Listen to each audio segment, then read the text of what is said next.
the problem no one talks about. You wake up with ideas already running through your mind. One day, you want to learn a new language.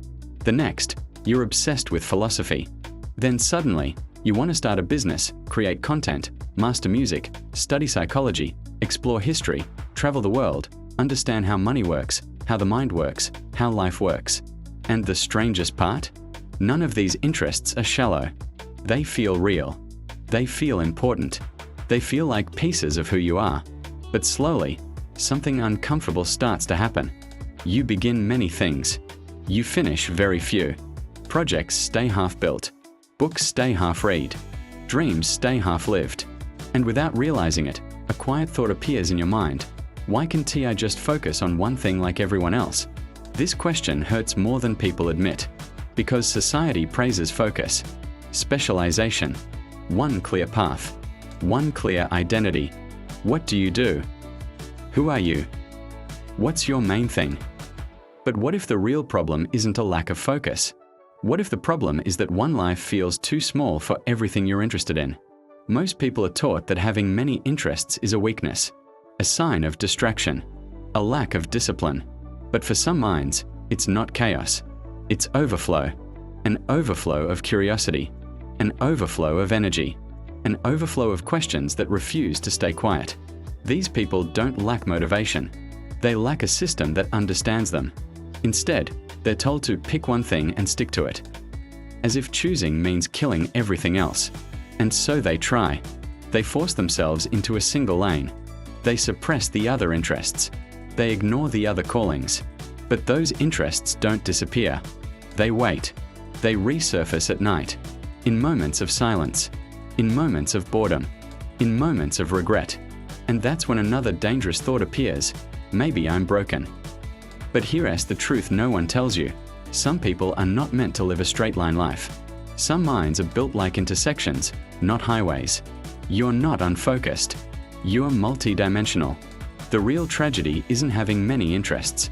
The tragedy is spending your entire life trying to squeeze them into a structure designed for someone else. This is why so many people feel constantly behind their own potential, behind their own curiosity, behind the life they feel they could be living. They rush, they multitask, they burn out, not because they want too much, but because they're trying to live many lives inside one narrow identity. And here's the most painful part. Deep down, you already know this. You've felt it. That sense that if life were longer, or wider, or somehow expandable, you could become everything you're curious about. But time doesn't expand. Life doesn't slow down. So the real question becomes, what do you do when one life isn't enough for your interests? Most people answer this by sacrificing parts of themselves. They abandon passions. They call it being realistic. They call it growing up. But what if there's another option? What if the solution isn't choosing less, but learning how to live differently? What if the answer is not a single life, but a life in M? Not many lives at the same time. Not chaos. Not constant switching. But a structure where your interests don't fight each other. A structure where curiosity becomes an asset, not a burden. A structure that allows depth without suffocation. Because the truth is, you don't need to be less curious. You need a life that can contain your curiosity. And that's where everything begins to change. What a life in M really means. At first, the idea sounds strange. A life in M. Not one straight line. Not chaos. Not trying to do everything at the same time. But something else entirely. To understand it, you first need to unlearn a lie you've been taught since childhood. The lie is this, that a meaningful life must follow a single path. School teaches it. Careers reinforce it. Social media glorifies it. Find your passion. Choose your lane. Stay consistent. Never look back. This works for some people, but for others, it creates silent suffering because their minds don't move in lines. They move in cycles, waves of obsession, periods of deep focus, then natural detachment, then renewal. These cycles are not failures. They are patterns. A life in M starts when you stop fighting these patterns and start organizing them. The letter M doesn't stand for many lives in a chaotic sense. It stands for modes, different modes of living. different modes of focus, different modes of identity, activated intentionally, not randomly.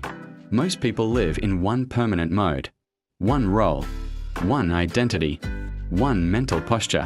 But multi-interested minds don't thrive there. They suffocate. A life in M accepts this truth. You are not one fixed version of yourself. You are a system. And systems need structure, not suppression. In a life in M, you don't try to pursue all interests simultaneously. You give each one its own season, its own depth, its own seriousness, its own respect. Instead of asking, what is my one true calling? You ask a better question. What mode am I in right now? There is a creation mode, a learning mode, a building mode, a refining mode, a resting mode. Each mode has rules. When you're in creation mode, you create without guilt for not studying. When you're in learning mode, you learn without pressure to monetize. When you're in building mode, you execute without chasing novelty. The mistake most people make is mixing modes. They try to learn, create, monetize, optimize, and reinvent themselves all in the same week. That's not ambition. That's fragmentation. A life in M replaces fragmentation with sequencing. You don't abandon interests. You cue them. And this changes everything psychologically. Because suddenly, unfinished projects don't feel like failures. They feel like pause chapters. Your brain relaxes when it knows something isn't lost, just scheduled. This is why so many people feel relief when they understand this concept. They realize, I'm not inconsistent. I'm cyclical. I'm not scattered. I'm layered. I'm not lazy. I'm misaligned. A life in M also redefines success. Success is no longer doing one thing forever. Success becomes going deep when it's time to go deep. Intensity replaces permanence. Presence replaces pressure. You give your full attention to one mode, knowing another mode will come later. This removes the constant fear of missing out, because nothing is being killed. Nothing is being betrayed. It's simply waiting its turn. And here's the most important shift. Your identity becomes flexible, not fragile. You stop asking, who am I supposed to be? And start asking, who am I becoming in this phase? This creates momentum instead of paralysis, clarity instead of guilt, peace instead of internal war. But there's a reason this way of living is rare. It requires honesty. You must admit that you don't want a narrow life. You want a full one. And fullness demands design. Without design, many interests turn into anxiety. With design, they turn into power. A life in M is not about doing more. It's about doing one thing deeply at a time, without self-betrayal. And when people finally experience this, they stop apologizing for their curiosity. They stop explaining themselves. They stop forcing focus. They start moving with rhythm, with intention, with trust in their own nature. Because the goal was never to become someone else. The goal was to build a life that finally fits the mind you were given. And now the question becomes unavoidable. How do you actually live this way in practice? How do you choose modes without drifting? How do you avoid endless switching? How do you build something real without losing your many interests again? That's what we need to talk about next. How to live a life in M and why it changes everything. At some point, understanding is no longer enough. You can recognize yourself in the idea of a life in M. You can feel the relief of it making sense. But if nothing changes in your daily life, then it remains just another concept. So let's bring this down to reality. Living a life in M doesn't start with doing more. It starts with deciding how you move through time. The first rule is simple, but uncomfortable. You cannot live all versions of yourself at once. Trying to do that is what exhausts you. A life in M asks you to choose one active mode and to fully accept that choice. Not forever. Not as an identity. Just as a phase.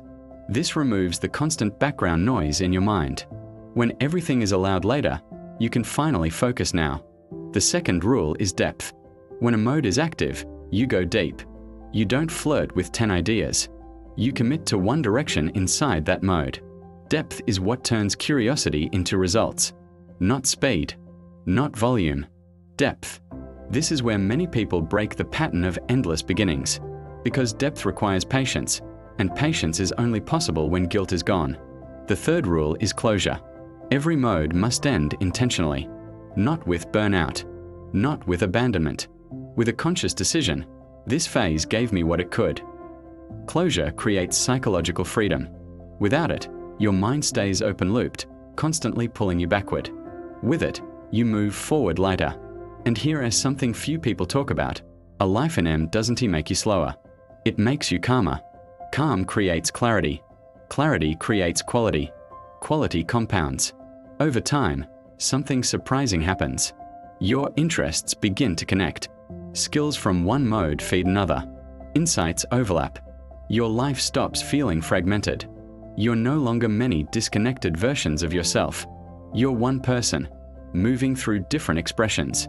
This is how polymaths, creators, thinkers, and builders have always lived, even if they didn't have a name for it. They didn't chase balance. They chased alignment. And alignment feels like peace. Now let me ask you something, honestly. How many interests have you abandoned? Not because you stopped loving them, but because you didn't know where they fit. How many times did you call yourself unfocused when you were actually undefined? How much potential is still sitting quietly inside you, waiting for permission? A life in M gives you that permission, not to do everything, but to become everything over time. And if this resonates, it's not an accident. It means you're at a point where the old structure no longer works, where forcing yourself into one identity feels like a lie, where you're ready to stop fighting your nature and start designing around it. So here's the invitation. If you've ever felt this tension inside you, between curiosity and focus, between depth and variety, between who you are and who you're supposed to be, let your voice be heard. Write in the comments what mode you feel like you're in right now. Are you learning, building, creating, resting? Seeing it written gives it power. And if you know someone who feels trapped by having too many interests, share this video with them. Sometimes, one idea at the right moment changes an entire life trajectory. And if you don't want to lose this way of thinking, if you want to keep designing a life that fits your mind, subscribe. Not for content, for clarity. Because a life in M isn't about escaping reality. It's about finally living it, fully, honestly, and on your own terms.